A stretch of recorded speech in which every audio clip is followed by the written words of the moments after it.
All right, hello. We're starting our stream here, and I should probably mute the audio. All right, Twitch stream. There we go. Okay. Otherwise, I'm gonna double hear myself. All right. Well, hello everyone. I'm Patrick here from Fat Bard, and Zach is that way in the screen. And then Hi. The other half of Fat Bard, we got Ben Miller below me, who is part of the Fabraz team. And then diagonal to me, we've got Mike Miller, who is the other composer on the soundtrack. No relation. So what we're gonna do is we're gonna hit play on our little stream on our thingies. So synchronize your watches here.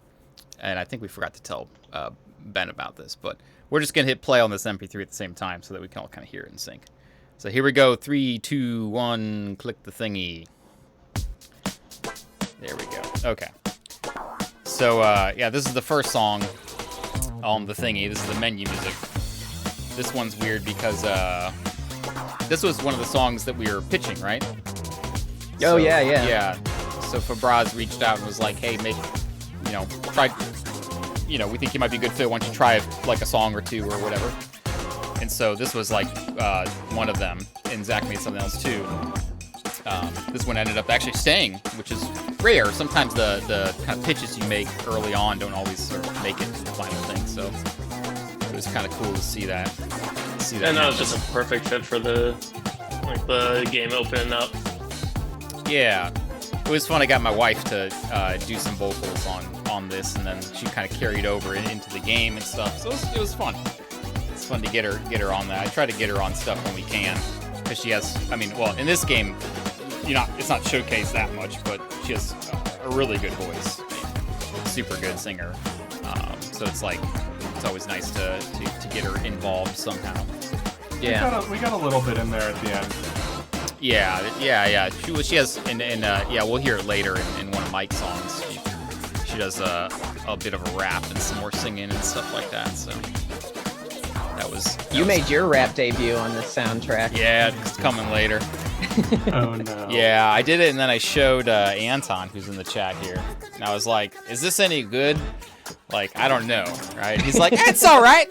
It's all right." I was like, "Oh, all right, cool. It's good enough." Oh, I think we should mention this is kind of an abridged version of the soundtrack. So we have most of the songs in here, but we're trying to keep the stream to like an hour. So there's a few songs that won't be in here. So if anyone in the chat was hoping to hear those and has questions about them, we could still talk about them. If you want to throw a question in the chat about something that we skipped over. Yeah.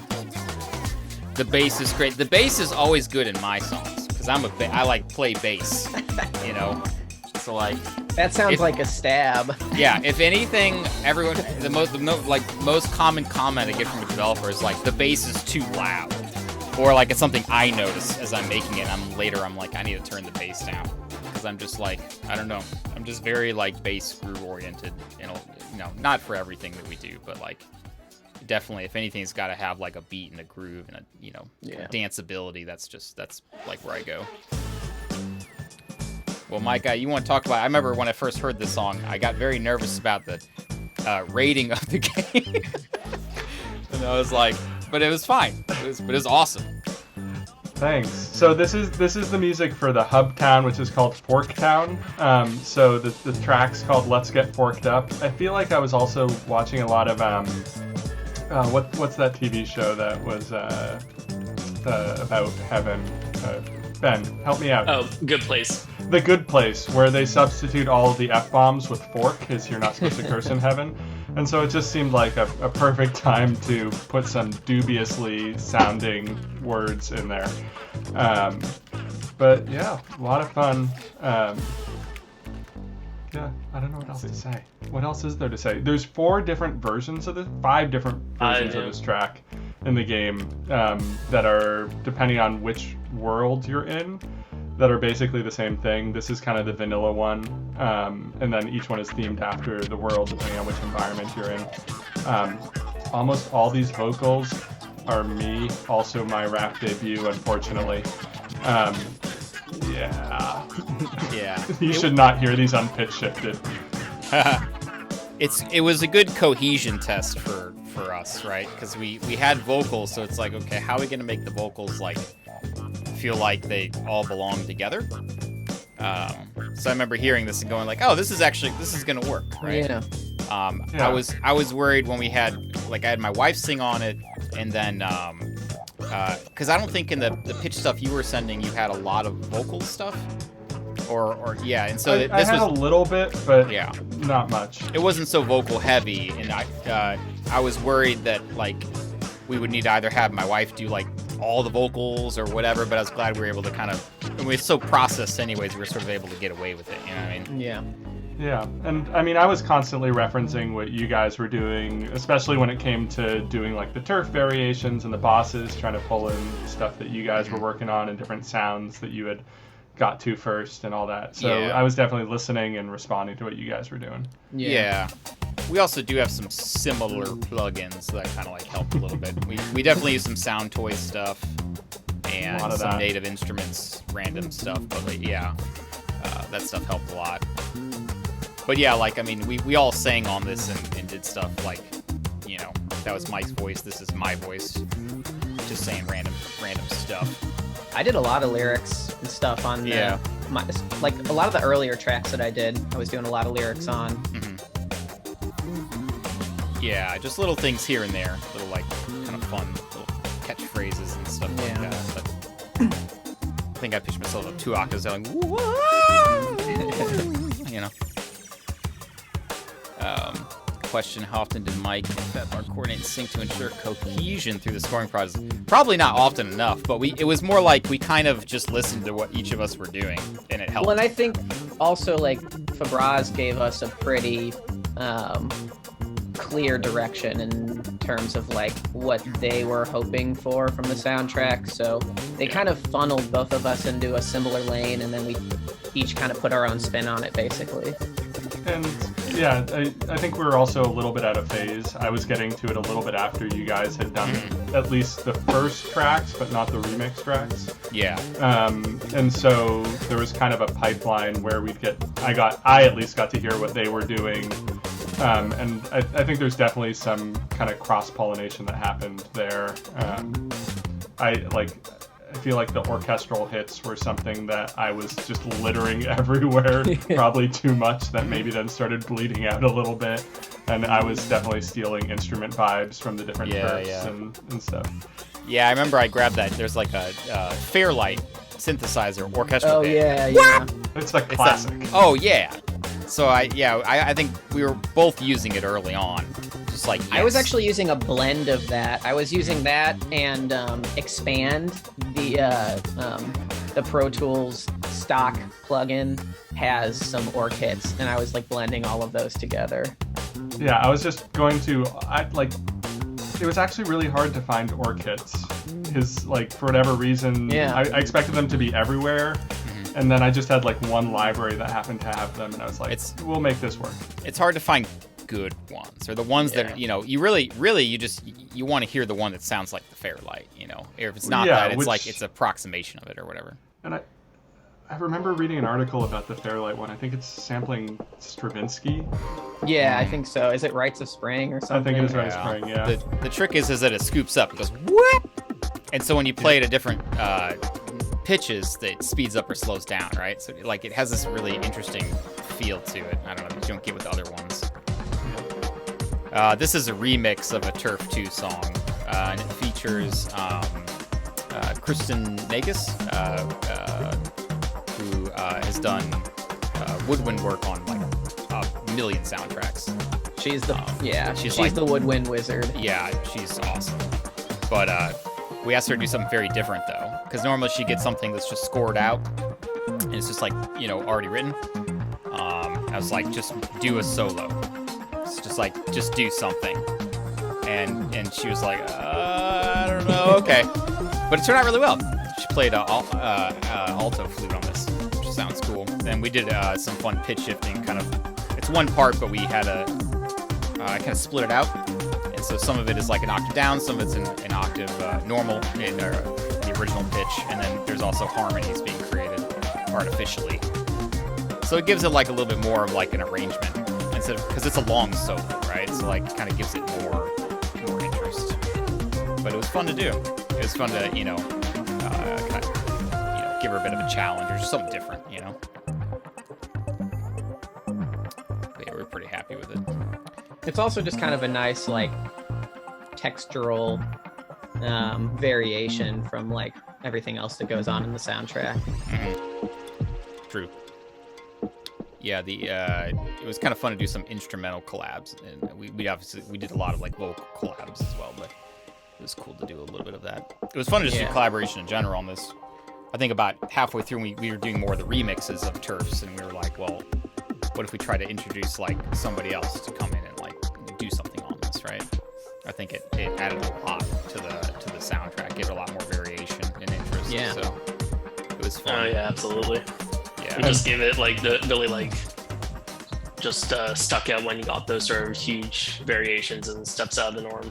Yeah, definitely. More of the genre bending, and Fabraz was totally on board with it too, which is awesome. Yeah. We were loving it. Well, this is my song. This is one of my favorites that I've done. The drums are killer in this. Yeah, Super good. I was going through a huge Tipper phase. If anyone doesn't know who Tipper is, he's like he's an electronic producer who does like a lot of live turntable work and glitch stuff. And he does like a lot of like drum and bass and progressive electronic music. But his percussion work is like killer. And so I was trying my best to like put my Tipper on for this song.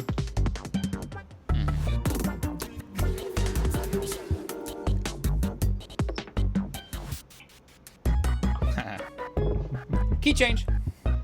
Yeah. Gets me every time. There's something getting into game music that like you just become way more aware of, or just it becomes so much more of a tool.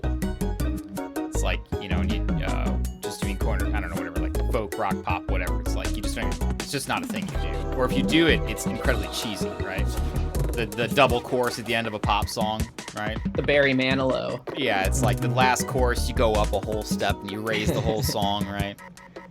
You know, but like in game music, or in scoring in general for film, whatever, it's like such an important tool.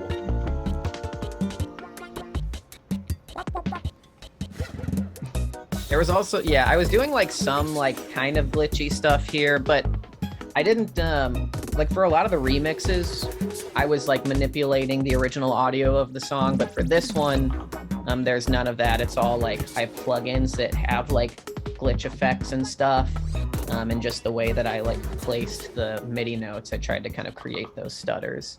Which one's this? Oh. Yeah, so we're going for like a ska vibe, but like old school ska, right? One of the problems is when you ask, you know, a bunch of white guys our age, like, hey, do you like ska music? And like, yeah, I love Mighty Mighty Boss Tones and Real Big Fish. Aquabats. Yeah, and it's like, oh, no, that's, I mean, that is ska, but that's not like what people really mean. That's kind of like punk, I don't know, punk ska or whatever. I think Boss Tones fits more in that, like, but definitely like a Real Big Fish or like a Less Than Jake, kind of like stuff that was like more popular in the late 90s, early 2000s would be more debatable. Yeah. This was kind of fun to do. I think I had, there's some bass in here. I played a lot of real bass on this album, actually, which I don't do a lot. I do on, like, rock stuff. Like, when we do rock stuff, I'm always playing bass, and so are you, Zach. Yeah. But, like, a lot of times in the stuff we do, we're using we're using synth bass or sampled bass or whatever, but in a lot of this, we're doing it. I think this is a guitar pitched. Yeah, that's just a guitar pitched. That's not bass, but whatever. It was fun to do the remix for this, because then we actually did like a late 90s like punk ska kind of thing, you know, upbeat. It was like this is one of the more drastic remixes. You had a couple that were pretty drastic too, like the Turf 4 one. Yeah. I think the remix is pretty drastic. But the remix for this one is like really different. Yeah, well, I think by the time we got to like Turf 4, I was like pretty comfortable with how like my process of doing the remixes. And so I kind of took a little bit more liberties. Yeah. What's next? It's The fading out. guitar and bass generally live on the score. That's a Pat question because I don't think I did any live instruments. Yeah, I definitely played some live bass on a number of songs. There's not a lot of real guitar. There's guitar in the ska thing. I have a bunch of bass and guitar, but then also a bunch of synth bass too. Yeah. So it's a mix. Yeah. This is a remix. Oh, sorry, we still. I was gonna say, what's the remix process here? So this is a remix of what we heard like 2 songs ago, and basically I took the original audio. Well, so first I went back into the session, created a copy of it, and then I sped it up and tried to like rearrange it to get to like a faster tempo and create some new sections. And then I export it and pop it back in, and then I just start kind of like futzing with the actual audio of it so I can create like some stutters and just kind of chopping around, like bringing a section from way over here and bringing it over here, and just kind of like creating like a song soup, basically. Yeah. So you're working with a final stereo file, and then just chopping it up. Yeah. But first, I wanted to make sure I was happy with how it would sound, like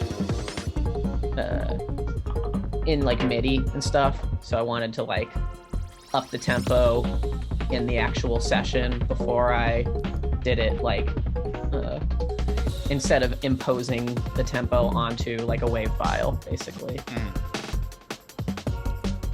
Yeah, I think both of our process for remixes were a little different.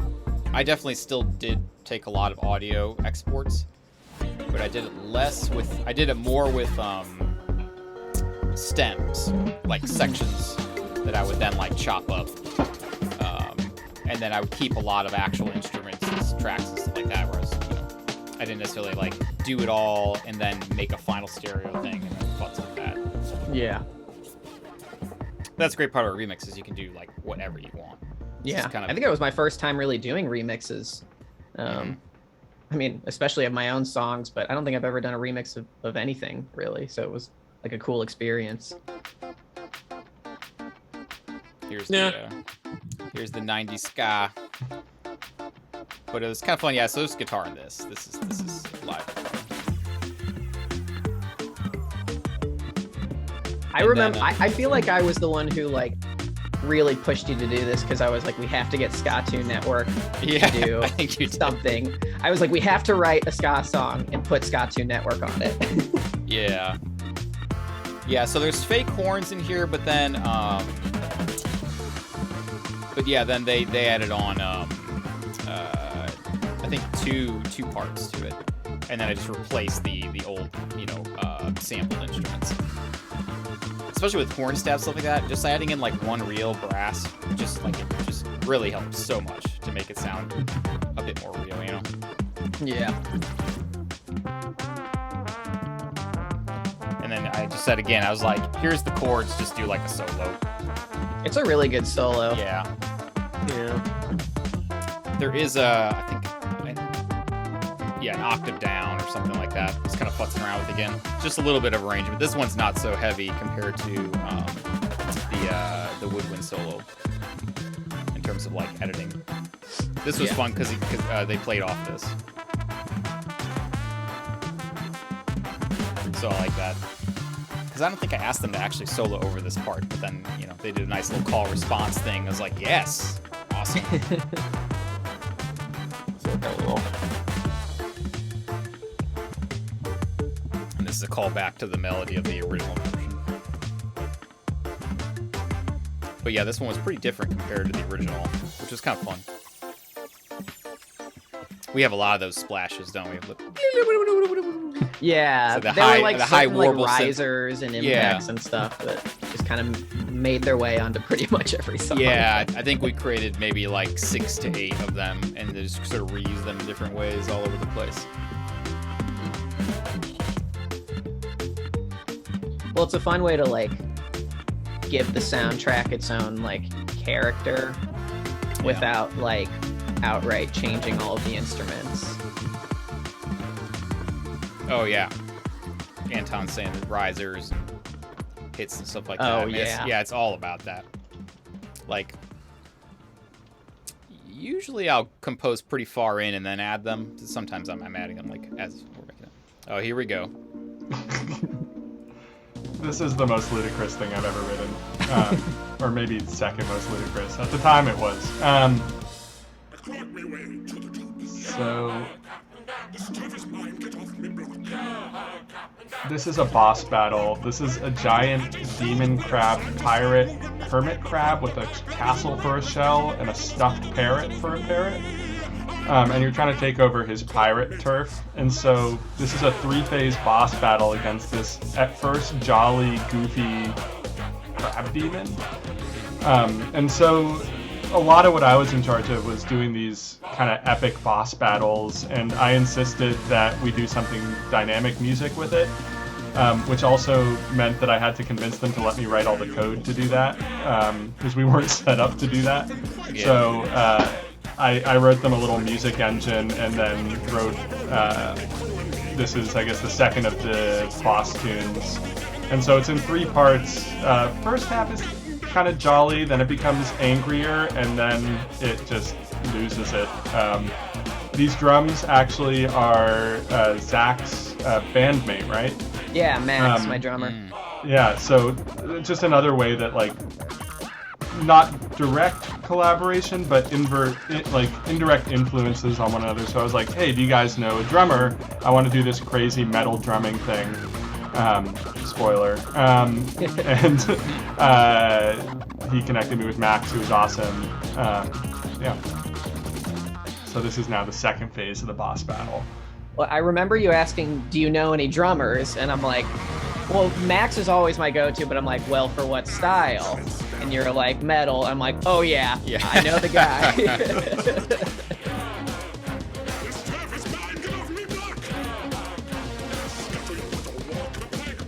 Definitely the most lyrics I've had to write for anything, and I was constantly bouncing them off of Ben. His for full Fabraz style, everything needs to be as puntastic as possible. So there is a minimum requirement, yes.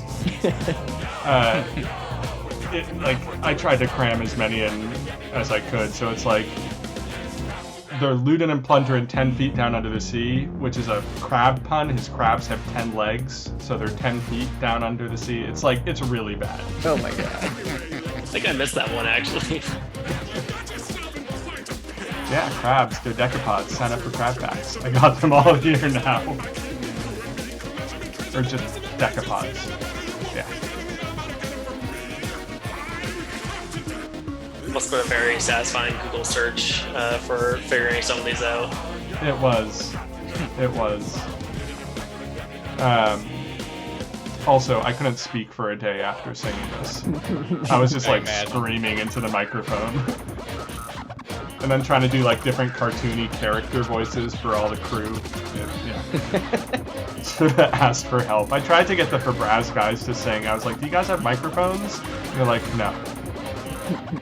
I wanted a crew.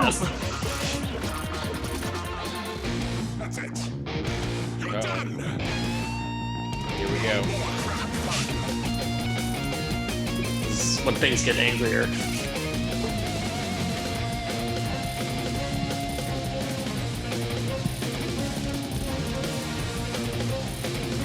So yeah, this is all live drums, guitar, and strings actually. So don't forget those 808 hi-hats. Oh yeah, those are very live.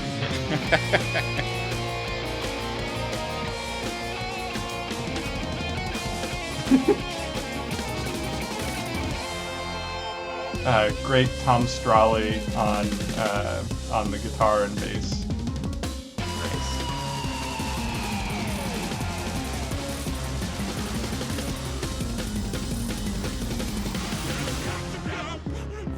The chat's asking, are they live strings? They are live layered with samples. Nice.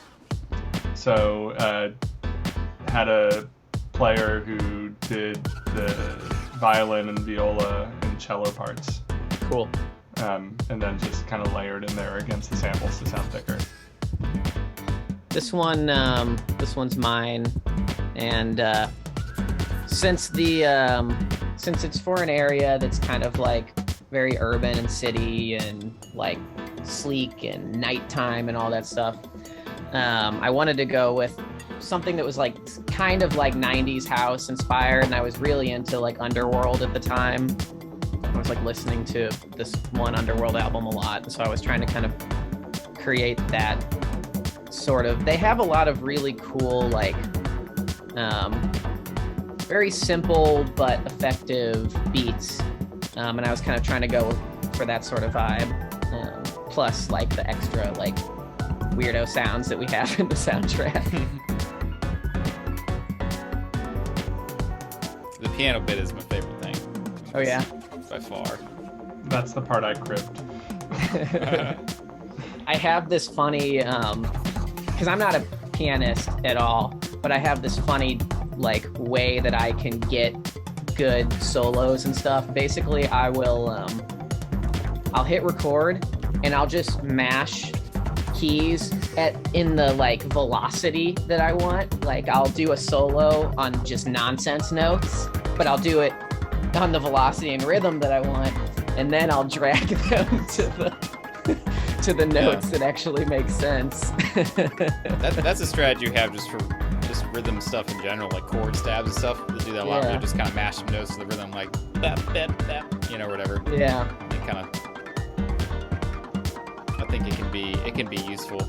Yeah. Then you're just working out the rhythm and the phrasing, right? And then you're kind of right. Feel.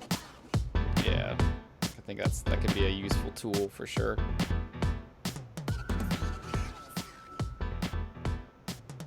I keep thinking about using the new Pro Tools feature where you can just take audio and just drag it over to an instrument track and it just like converts it to MIDI. Oh yeah. And just like I've done it before a couple times. It is handy, but I want to try to use it more because it actually is pretty damn awesome in a lot of ways. This is also mine. If you vocalize. Oh, sorry. I was just saying, if you vocalize a lot, it can be useful. Yeah. Sing what you do.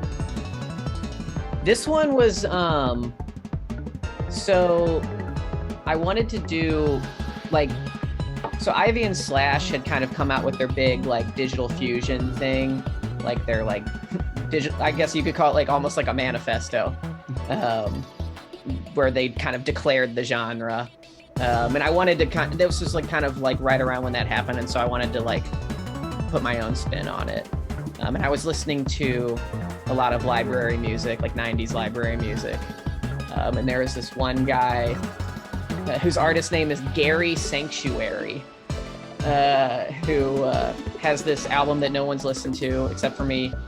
And they were just very cool, like chord changes and goofy drums and stuff.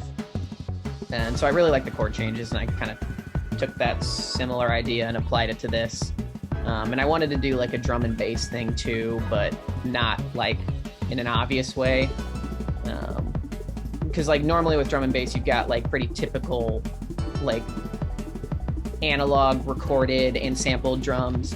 But I wanted to take the like percussion that we'd used previously, which is kind of almost like Eastern percussion. We've used like ish for a lot of the songs, and kind of just use those instrument libraries as the base for the like drum and bass percussion. So I really like how that came out.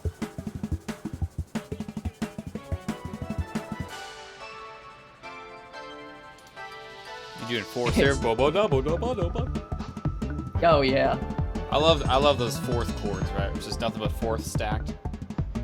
It's like it's such a video game thing, I feel. Yeah. Like so many like boss songs from like the retro days and stuff. It's like it sets like that'll be like the intro, right? Just be like fourths, you know, the song will start or whatever. What's next? Let's see. Another of mine. This is a remix of the one that we just played. And this one has, I guess you would call it more typical like drums for the drum and bass genre. But it's kind kind of all over the place. I really like this one.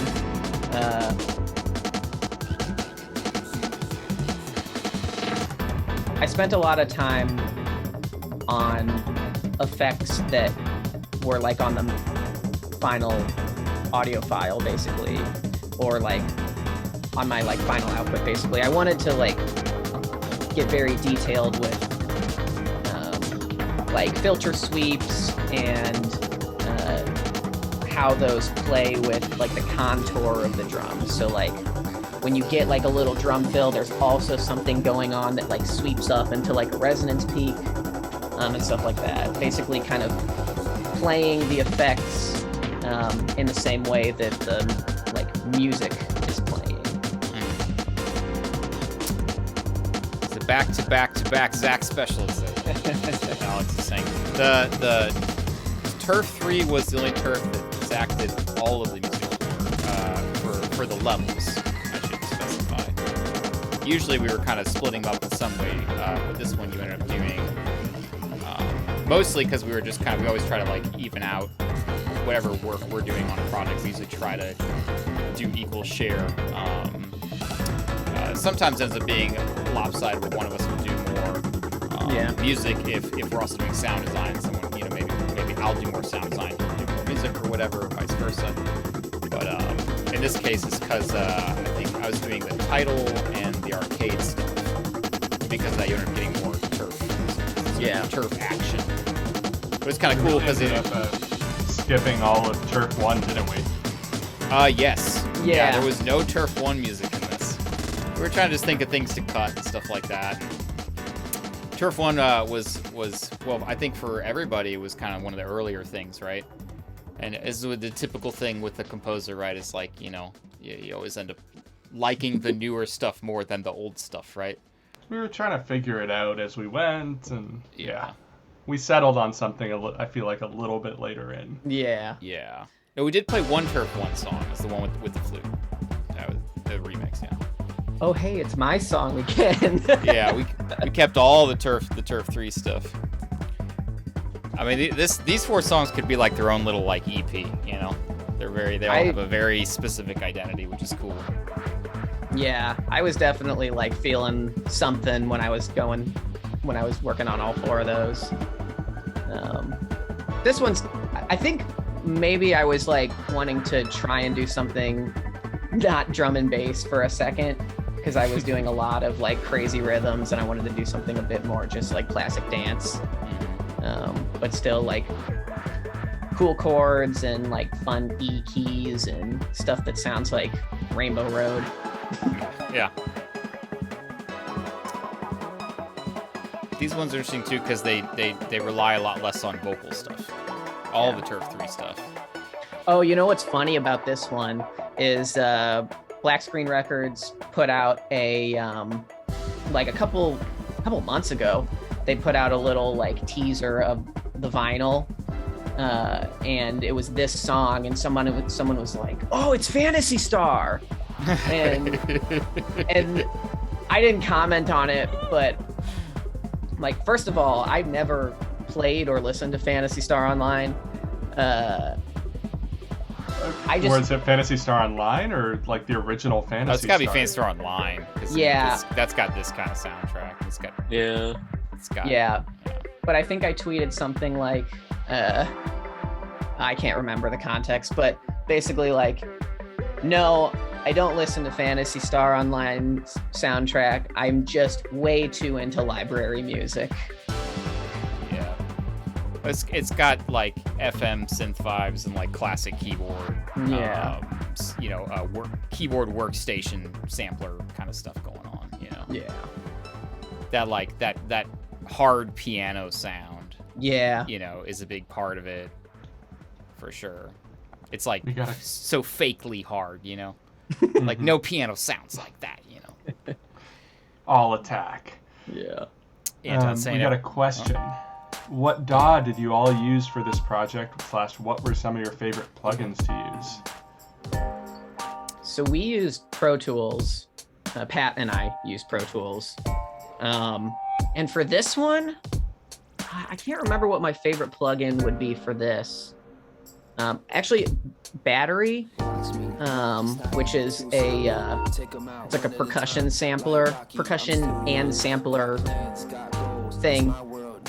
It's just got a lot of great like suites of different drums and stuff for different electronic genres, and I relied heavily on that for this soundtrack. Yeah, we used Effectrix. Yeah. We used that a bit to do some weird like programmed like quick effects that happened like on just like one quarter note, something like that, like reverse and stuff like that, which was cool. There's a lot of that kind of sucking in sound like real quick in certain songs. You're gonna hear more of that. The Last Arcade song we'll hear later has a lot of that. But yeah, we had fun with that. Plugin wise, it's just like all over the place. I mean, I don't know. It depends. This stuff spans a lot, so it's like hard to say that we had any one thing that we just like super relied on. We had some serum patches we came up with early and just used them throughout. A lot of the weird like wah, wah, wah, wah, wah, little vocal stuff you hear is serum stuff. Just made with that plugin. But you can do that in anything. You don't need serum to do that. Yeah. A lot of digital performer for me, mixed in Pro Tools, and then a lot of Sound Toys stuff. Definitely a lot of little Alter Boy all over everything. Yeah, that was part of our chain. And then a lot of playing for my first time with Isotope's Break Tweaker and Stutter Edit. Yeah. Which were fun to just kind of mess around with. We didn't have those, so we used Effectrix. I can't even say the damn thing. Whatever the name of the place. Yeah. So we missed Serengeti there, but that was a cool collab for sure. Yeah, to get him on there. Zach approached him. Yeah, he's just someone I found on Spotify, and I thought his music was really cool, and I just reached out. I was like, "You want to rap on this thing?" And he was like, "Yeah." And he did it in like 30 minutes. Just send it right back. Here you go. We're like, ah, crap. This is Anton, right? This is Anton, who is in the chat here. Which is fun. This was a fun one to do. He was, this was another one where I challenged someone, right? Because the song's so freaking fast with the subdivisions, right? So it's like he just had to do this, like, quick thing. It ended up being a lot. But it's awesome. Yeah. We ended up splitting this in half, actually. So he has a second verse later it was actually all one verse. It's like during I asked Pat if he could slow the beat down, and he said no. Yeah, that's right. He said no.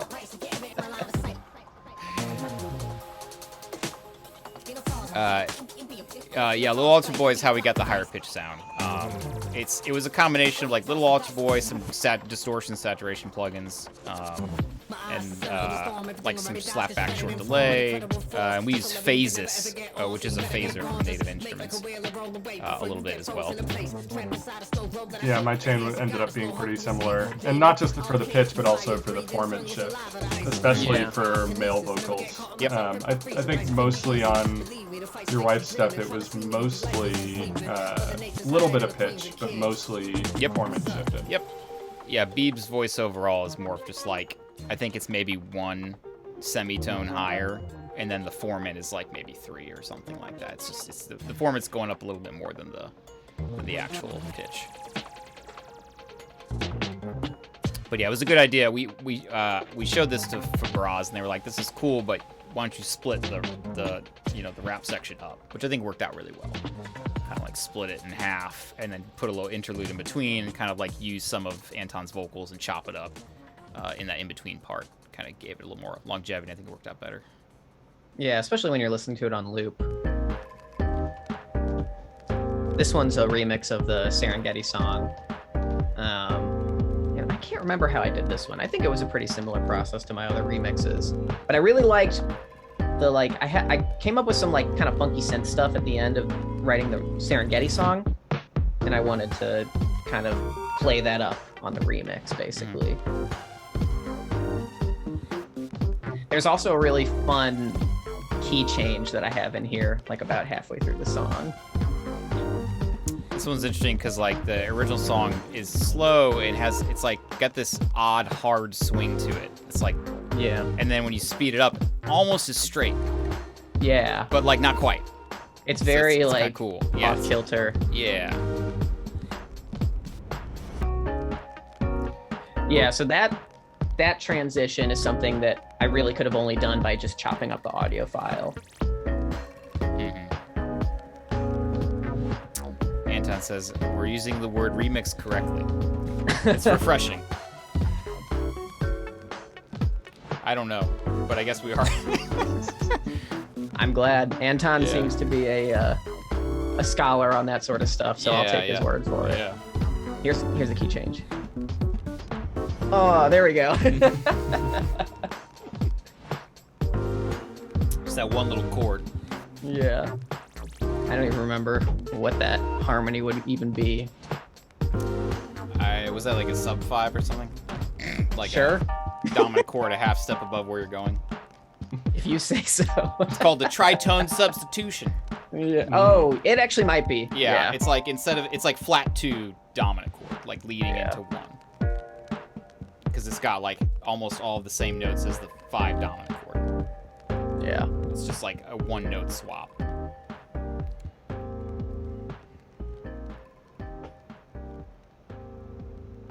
That's the problem with music theory is like a lot of musicians understand each other, but then they just use different words for the same things, right?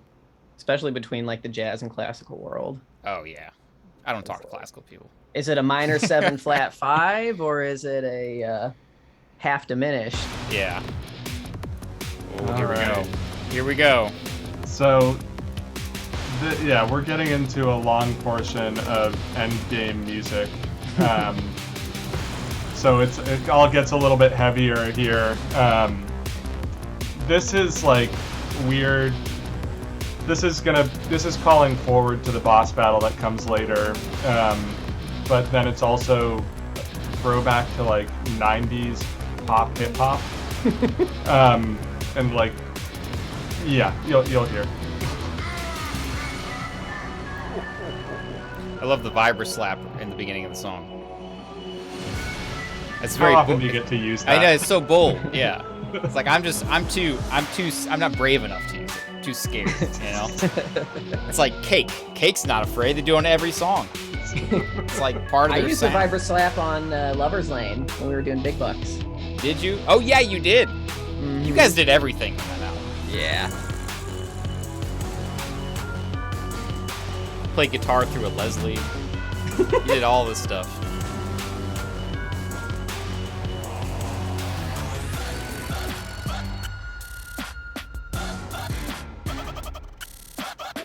That's a lot of stutter at it. Yeah.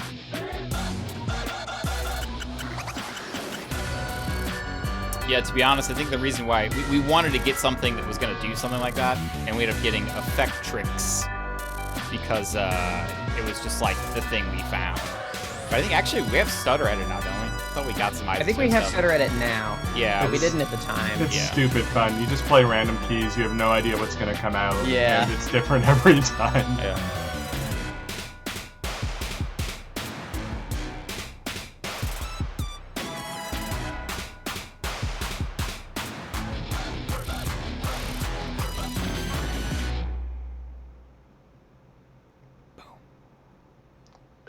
So, This is the Magnum Opus. yeah, this is one of the wilder things I've ever had to do. So this is in the game. It's a boss battle. Well, Ben, why don't you explain what's going on? You've been silent. You talk. So this is the start of the final boss track, and it's split into 2 halves. And this is now a callback to all of the previous 4 bosses' soundtracks mixed together, interwoven, and is kind of a crazy, epic concoction covering all of the boss tracks thus far. Because you are fighting all the bosses again. Yes, Um, the fighting Demon King who is puppeting along the old bosses, attacking you together. So we've got a mashup of all 4 previous tracks pushed together into a weird, I don't know, bastardization monster. But it was a lot of fun to figure out how to put these very disparate things together that like they're not even in the same meters or the same keys or tempos half the time, and So yeah, Create a beautiful chimera. yes.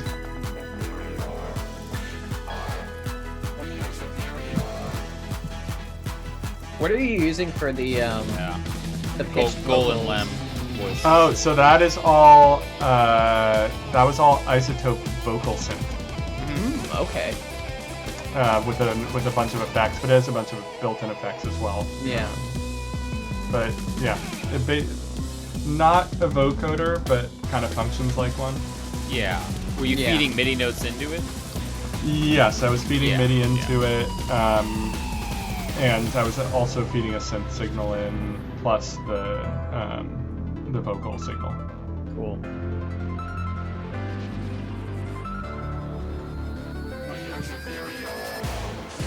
Tim says it sounds like Transformers. Good. They're giant two-headed dragon.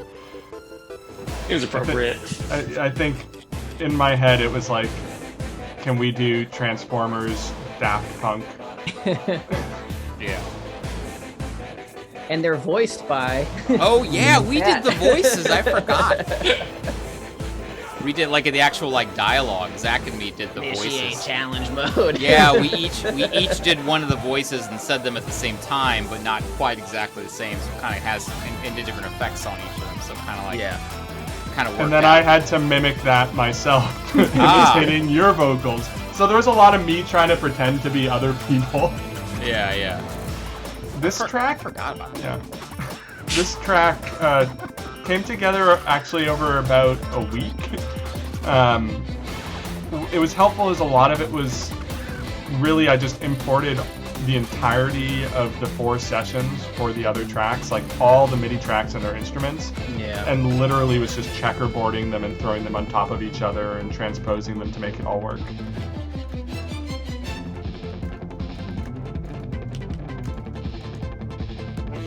So we've got again the drums that we heard from the boss battle earlier, same guitar tracks, but all just remixed into shape.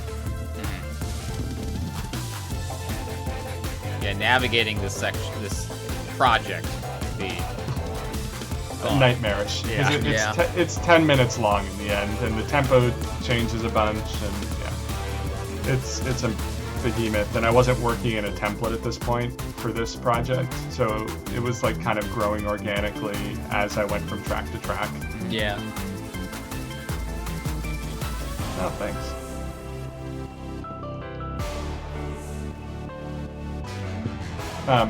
Yeah, I tried to play it for my wife, because I sometimes like to get a gauge of what somebody else thinks of it aside from myself, and she's like, no.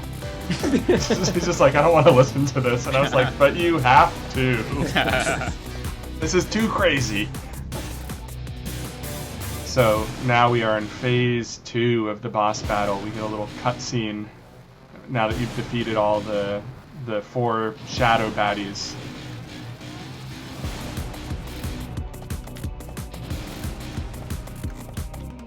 DK gets pissed off, knocks you down to a stage below, and The floor falls out. yeah. Not Alter Boy, it's Isotope Vocal Synth. Yeah.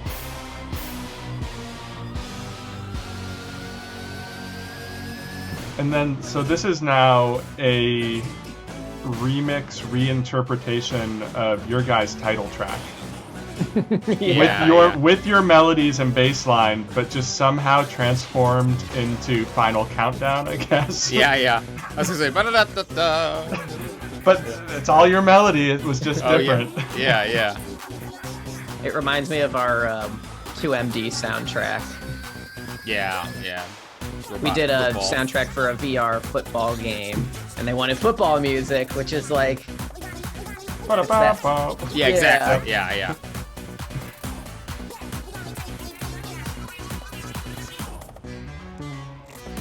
So this is me doing my best to imitate some of your sounds, because the only thing I got from you guys was the vocals. Yeah, I think we Right. gave you the vocals and the BPM. There you go. Yep. And then I changed it. Yeah. So a remix of sorts, if I don't think I'm using the term properly. I'm sorry. I'm so sorry, whoever in the chat. Anton's gonna come in and put you in handcuffs. The remix police. Yeah.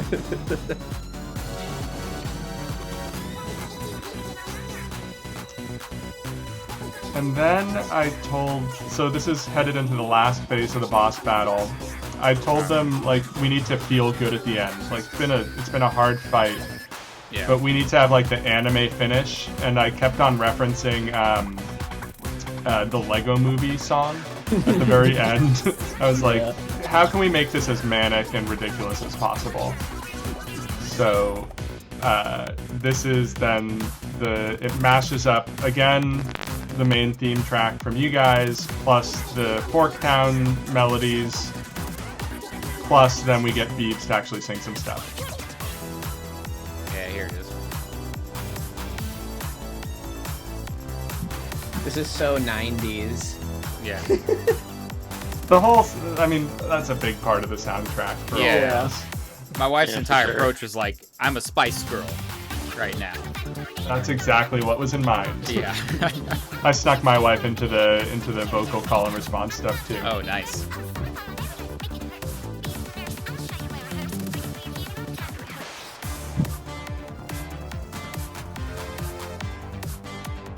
I think it's let's fork it up is Yep. the vocal that comes in, and my wife had a very hard time not Getting making fork out. saying fork correctly. Yeah. We really like hammered that out. I had to do the same thing. I was like, it has to sound like fork. It can't sound like the other word, even remotely.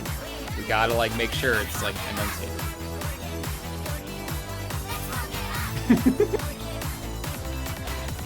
Had to get that K. Yep. Get the strong K. There was a strong part of the mixing to make sure that Yeah. came through.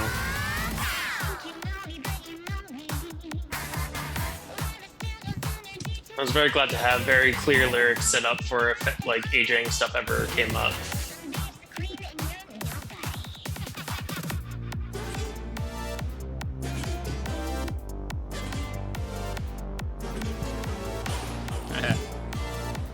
I think part of the inspiration for Bee's voice is also Kimmy Schmidt.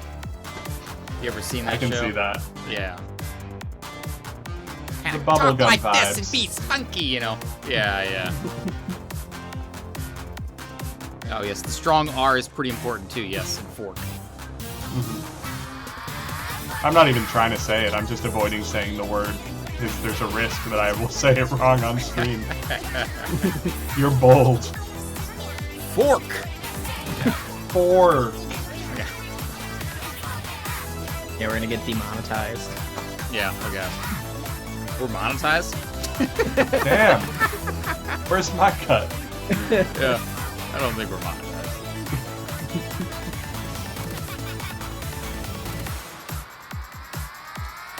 It's fun to do the eyes. Yeah. Direct Spice Girls reference. Yeah.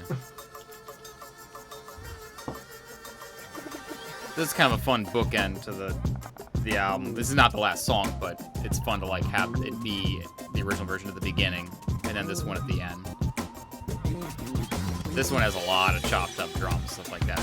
At the end, it's like straight up reversing the drums, like every other eighth note or something. It's just super wacky.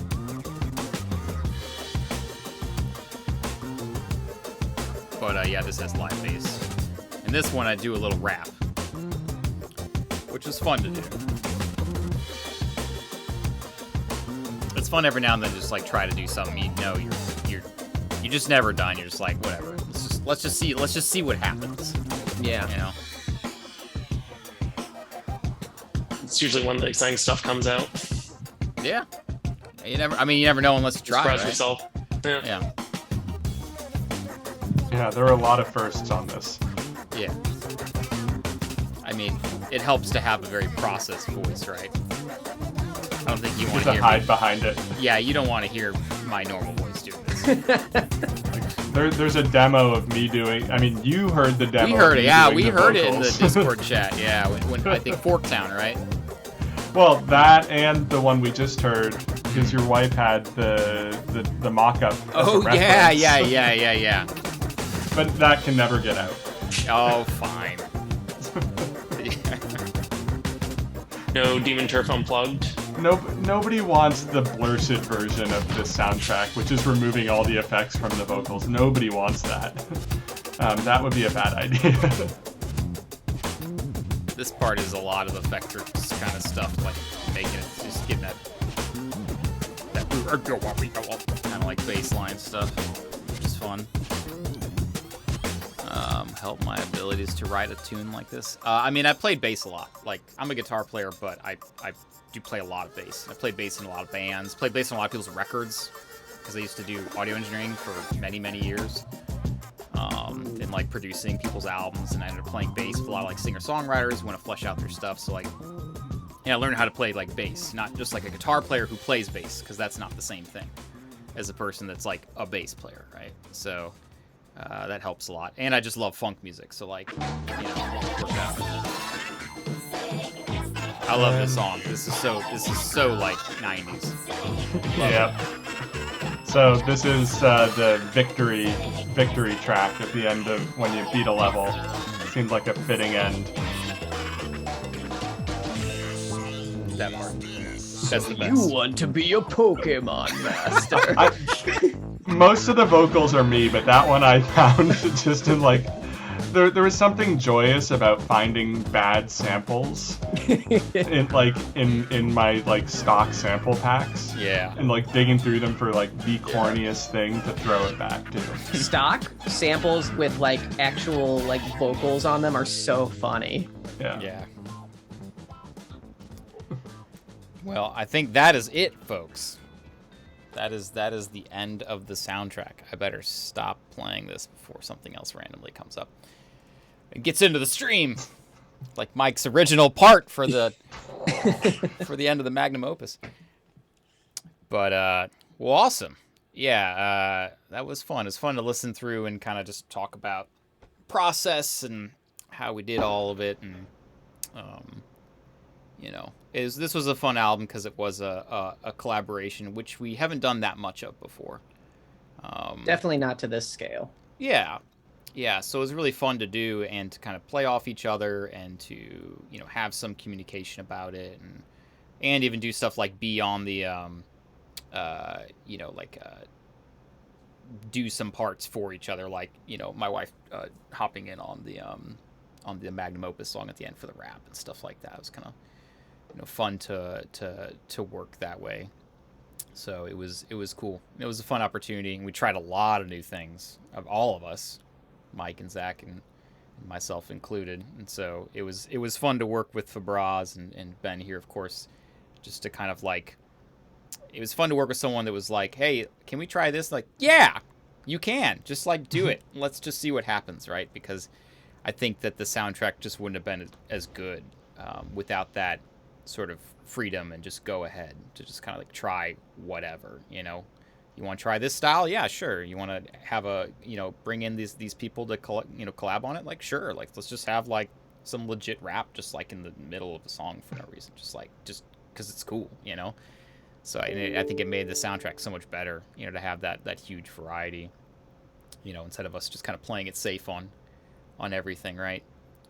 Yeah, absolutely. I feel like one of the biggest parts of it, besides like genre, is just like there's an attitude that's in the game, but also like it's all through the soundtrack, regardless of genre. And a lot of that is just that willingness to be like, let's try something new. And that's channeled from the game too, and from you guys as the team. Like we're feeding off of the energy you're throwing at us, and that free spirit and like encouragement to one up ourselves and go crazy. Is awesome. I've never had that experience before, so it was a ton of fun.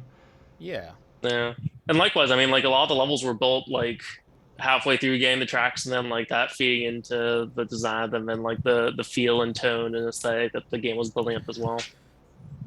Yeah, that was one of the really good things about this project, just that there was a lot of good communication and back and forth, and seeing other things that were going on in development at the same time. You know, we work on a lot of different projects, and some of them the communication is, you know, different. I don't know, communication can be different from project to project, right? But it's really nice when we can see what's going on with art and seeing, like, you know, some of the level designs and stuff like that, and just kind of having like a really active online chat going on. I think was really, really cool. Because, yeah, we just sort of feed off each other, right? And that it only is going to make good things, you know? So that was pretty awesome. Well, anyways, thank you all for joining this. And thank all the people. I want to thank all the people watching, listening. And are we working? Hang on. We do have one question. Let's see. Came in at the last minute, the buzzer beater. Someone's asking about tunes for possible DLC. No comment on anything like that. So, yeah, you're just going to have to wait to hear from Fabraz about anything. Let the devs sleep. Yeah. They're going to take a deep, long rest for about a year. And then they'll come out of hibernation. There's a vinyl plus 2 CD set that you can purchase pre-order right now. It's available right now for pre-order. It's pretty cool. Yeah, of the soundtrack and all of its tunes. Some that we didn't even play tonight. So. Yep. Check it A out. lot. The game has a lot of music. Yeah. Whole thing's on Bandcamp if you want to pick it up digitally or stream it, I guess. And you can also just play the game and hear the music. Just FYI, you know. Play the soundtrack while playing the games at the same time. Mute the audio in the game, right? Yeah. Now see how much phase you can get from playing it at the same time. Sync it up perfectly, yeah. All right. Well, that does it for all of us, but thank you all for watching, and we'll just catch you later. Take care. Have a good night, y'all. See ya.